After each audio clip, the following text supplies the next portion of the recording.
நெல்லி பக்தி YouTube channel நேயர்களுக்கு அன்பார்ந்த வணக்கம். நான் உங்கள் ரேவதி ராஜேஷ் கண்ணா. மாசி மாதம் பிறந்த உடனே நம்மளுக்கு நினைவு வர்றது பார்த்திங்கன்னா விஷ்ணுபதி புண்ணிய காலம். அது என்ன விஷ்ணுபதி புண்ணிய காலம்? 12 மாதங்கள் இருக்குங்க. ஒவ்வொரு ராசிக்கும் ஒவ்வொரு குணம் இருக்குது. சரம், ஸ்திரம், உபயம். இதில் ஸ்திர ராசிகள் சொல்லக்கூடிய மாதங்கள் பார்த்திங்கன்னா வைகாசி, ஆவணி, கார்த்திகை, மாசி மாதம். இந்த வருடத்தில் இந்த மாசி மாதம் கடைசி மாதமாக இருக்குது. இதில் பார்த்திங்கன்னா விஷ்ணுபதி புண்ணிய காலம். அதாவது ஒரு மனிதனுடைய வாழ்க்கையில் நிறைய வெற்றிகள், மகிழ்ச்சிகள் நிறைஞ்சு இருக்கணும் அப்படின்னாக்கா இந்த ஜோதிடமும் சரி, இந்த பஞ்சாங்கமும் சரி, நிறைய ரகசியங்கள் அடைஞ்சதுங்க.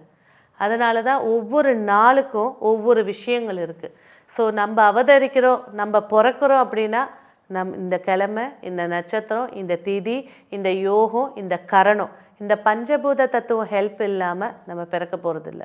அதே போல் தான் இந்த மாசி மாதம் 1ஆம் தேதி, வைகாசி மாதம் 1ஆம் தேதி, ஆவணி மாதம் 1ஆம் தேதி, கார்த்திகை மாதம் 1ஆம் தேதி, இது விஷ்ணுபதி புண்ணிய காலம். அன்றைக்கி என்ன செய்யணும் அப்படின்னு பார்த்தீங்கன்னாக்கா, காலையில் எழுந்து வீட்டு பக்கத்தில் இருக்கக்கூடிய பெருமாள் ஆலயத்துக்கு செல்லணுங்க. முடிஞ்சால் பூ வாங்கிக்கோங்க, இல்லை துளசி வாங்கிக்கோங்க. ஸோ கையால் எடுத்து அந்த பெருமாள் ஆலயத்தை 27 முறை வலம் வரணும். வலம் வந்து தீபம் ஏற்றி பிரார்த்தனைகள் செஞ்சு நமஸ்காரம் செய்கிறது. இது வருடத்தில் 4 சங்கல்பந்தான். அது இந்த வருடத்தில் மாசி மாதம் வந்துருச்சு.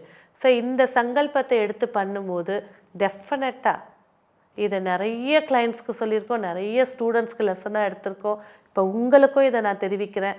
இந்த ஒரு நாள் எடுக்கக்கூடிய சங்கல்பம் கண்டிப்பாக அடுத்த மாசி வரத்துக்காட்டியும் உங்கள் வாழ்க்கையில் ஒரு வளத்தை ஏற்படுத்தி கொடுக்கும்.